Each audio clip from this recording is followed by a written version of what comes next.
আজকে আমরা দেখব স্যামসাং G532f এটা ডেডবুট রিপেয়ারের কমপ্লিট একটা সলিউশন। প্রথমে আমরা আইএসপি কানেক্ট করে আইডেন্টিফাই করব। এই জায়গায় মোটামুটি আমাদের সবই ঠিক দেখাচ্ছে। এই জায়গায় প্রোডাক্ট নেম এবং ইনফরমেশন ওকে আছে, কিন্তু আমাদের সমস্যাটাই বেশি হয় হেলথ রিপোর্টে। তো আমরা হেলথ রিপোর্ট দেখবো। এই জায়গায় এসএলসি রিপোর্ট এবং এমএলসি রিপোর্টে একটু ঝামেলা আছে। দেখেন, এক জায়গায় আছে 0/10, আরেক জায়গায় আছে 40/50। তো এই জায়গায় 0/10 থাকার কথা ছিল। তো আমরা এই জায়গা থেকে যদি কোনো কিছু ব্যাকআপের প্রয়োজন হয় ব্যাকআপ করে নিলেও হবে, আদারওয়াইজ ব্যাকআপের কোনো প্রয়োজন নাই। এই ছোট মোবাইলগুলোতে ব্যাকআপ না করলেও সমস্যা নেই। তো আমরা হেলথ রিপোর্ট ঠিক করার জন্য জিবি পার্টিশনে যাব এবং GP1 থেকে GP4 পর্যন্ত ঠিক দিব। দেওয়ার পরে রাইট পার্টিশন সেটিং একদম ফাইনাল রাইট করে দিব। আমাদের এই জায়গায় একটা পপ আপ আসবে, ইয়েস দিয়ে দিলে জিবি পার্টিশন ডান হয়ে যদি যায় আমাদের ওটিপি সেটিং, জি আলহামদুলিল্লাহ ডান হয়ে গেছে। তো ওটিপি সেটিং এবং রিভাইবিলিটি সেটিং এবং তিনটা সেটিং আছে এই জায়গায়। তিনটা সেটিং যখন ডান হয়ে যাবে আপনার হেলথ রিপোর্ট ঠিক হয়ে যাবে, আইসি প্রবলেমটা ঠিক হয়ে যাবে। তো আমাদের হেলথ রিপোর্ট ঠিক হয়েছে কিনা আমরা আইডেন্টিফাই দেওয়ার পরে আবার হেলথ রিপোর্টে যাব। যাওয়ার পরে আবার হেলথ রিপোর্টটা আমরা দেখব যে আগে 40/50 ছিল, সে জায়গায় 0/10 হইলো কিনা।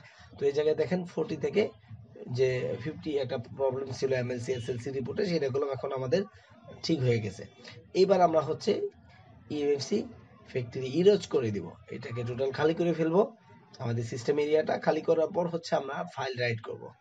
তো ইরোজ করার পর আবার আইডেন্টিফাই দিয়ে আমরা হেলথ রিপোর্টটা দেখে নিব। আমাদের হেলথ রিপোর্ট ঠিক অবস্থায় আছে। আমরা এখন ডাম্প ফাইল রাইট করে দিব, কারণ আমরা তো ইএমএমসি ইরোজ করে ফেলছি। ডাম্প ফাইল রাইট করার জন্য ইওফাই বক্সের ইএমএমসি টুল বক্সের সাপোর্টস অপশনে গেলেই আমরা এই জায়গা থেকে স্যামসাং এর ডাম্প ফাইল পাবো। এই জায়গা থেকে আমরা উপরে সার্চ বার আছে, এখানে সার্চ করলেও আমাদের ফাইল পাওয়া যাবে। তো এই জায়গায় আমি সার্চ করব মডেলটা দিয়ে। তো এই জায়গা থেকে সার্চ করার পরে ফাইলটা আমি ডাউনলোড করব। অলরেডি পিসিতে ডাউনলোড করা আছে, আমি আপনাদেরকে দেখানোর জন্য এইভাবে বুঝাইতেছি। তো এখানে বলে রাখা ভালো, এই স্যামসাং এর ডেডবুট রিপেয়ার এর ক্ষেত্রেই G2, তারপর G532, G532f জি, এই মডেলগুলোতেই অনেকেই ইওফাই বক্স দিয়ে সফল হতে পারে না, বেশিরভাগ ক্ষেত্রে ফেল করে। তো ইওফাই বক্স দিয়া এই মডেলটা বেশিরভাগ ফেল হওয়ার যে মূল প্রবলেমটা সেটা চিহ্নিত করব এবং এটা ভিডিওতে টোটাল সমাধানটা আমি আজকে দিব। তো আমি এই জায়গায় ডাম ফাইল সিলেক্ট করে, যেহেতু অটোতে হচ্ছে না, আমি এই জায়গা থেকে ম্যানুয়ালি সিলেক্ট করে নিব। ম্যানুয়ালি সিলেক্ট করার জন্য আমি ফাইলটা ওপেন করলাম। ওপেন করার পরে এই জায়গায় বুট 1 বুট 2 ext cxt এবং ইউজার এরিয়া চারটা ফাইলই আমি এই জায়গায় ড্রাগ এন্ড ড্রপ করে দিব। তো ভিডিওর শুরুতে যে G532f এইটার আমরা কমপ্লিট একটা সলিউশন দিব, কিভাবে এটা ডেডবুট রিপেয়ার আপনারা করতে পারেন। অনেকেই আছে যে Z3X ZX প্লাস বক্স দিয়ে খুব সুন্দরভাবে এই কাজগুলো করতে পারেন স্যামসাং এর, কিন্তু ইওফাই বক্স দিয়ে প্রবলেমে পড়েন, কিংবা সবকিছু ওকে হওয়ার পরও মোবাইল ডাউনলোড মোডে যায় না, মোবাইল চালু হয় না। তো এই প্রবলেমটা আমি আপনাদেরকে দেখাবো কিভাবে ফিক্স করবেন। তো আমি এই জায়গায় ফার্মার রাইট করা দেখাই দেওয়ার পরে রাইট দিয়ে দিব। ডাম ফাইলটা 512 MB মতো। তো এই জায়গায় অনেকটা সময় নিবে ডাম ফাইল ডাউনলোড রাইট হইতে। আমি এই জায়গায় ভিডিওটা ফাস্ট এন্ড ফরওয়ার্ড করে দিচ্ছি, যাতে অল্প সময়ে আপনারা বিষয়টা বুঝতে পারেন। এখানে দেখেন ইওফাই বক্স দিয়া যখন G532f এই মডেলটার বিশেষ করে আজকে হাইনিক্সে ইনস্টল করা থাকে, কিছু কিছু ক্ষেত্রে স্যামসাং আইসিও ইনস্টল করা থাকে স্যামসাং ফোনে। তো এসকে হাইনিক্সের সিপিইউ ইএমএমসি যে থাকে মোবাইলগুলোতে, এই মোবাইলগুলোতে অনেকেই বেশিরভাগই ইওফাই বক্স দিয়ে ডেডবুট রিপেয়ার করতে গেলে দেখা যায় মোবাইল জিবি পার্টিশন নিতেছে, ফার্মার রাইড হইতেছে, রিড হইতেছে, সব ওকে, বাট মোবাইল পরিশেষে ডাউনলোড মোডে যাচ্ছে না, ডাউনলোড মোডেও যাচ্ছে না, মোবাইল চালুও হইতেছে না। অনেকেই বললাম এই কাজগুলো ফেরত দেন।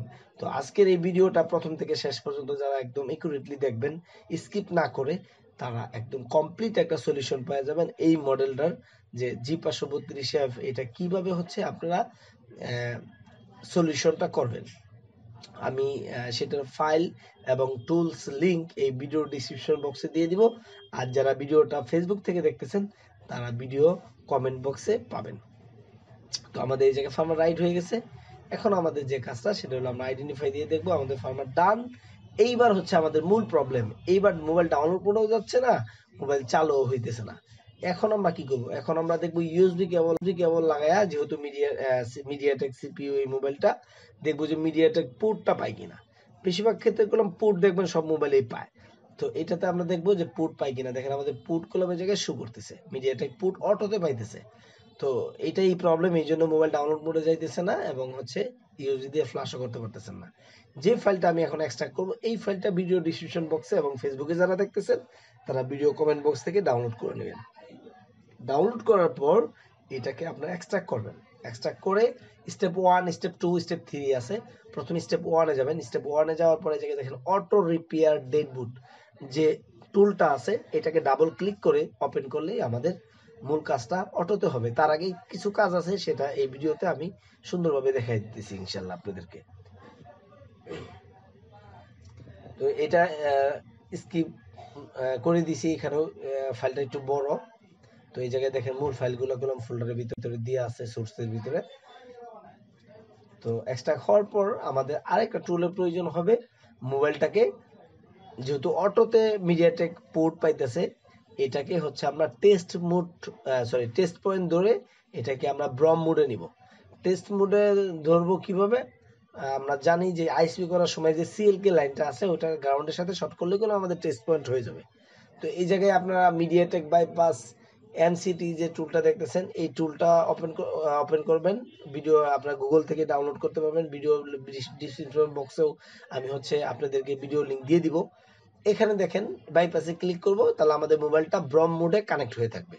তো ওই যে সিএলকে লাইনটা দেখালাম, ওই সিএলকে লাইনটা গ্রাউন্ডের সাথে তার দিয়ে শর্ট করবেন আপনারা টেস্ট পয়েন্টের মতো করে। তারপর হচ্ছে এই টুলটা ওপেন করবেন ডাবল ক্লিক করে। এই টুলটা যখন ওপেন করবেন, টুলটা ওপেন করার সাথে সাথে অটোমেটিকলি হচ্ছে এটার ভিতরে কিছু ফার্মার রাইড হবে, তখন আমাদের মোবাইলটা ইজিলি ডাউনলোড মোডে যাবে। আর ইজিলি যখন ডাউনলোড মোডে যাবে, তখন আমাদের মোবাইলে আমরা ওডিন দিয়ে কিংবা আদার্স অন্য কোনো টুল দিয়ে আমরা সুন্দরভাবে ফ্লাশ করে ফেলবো।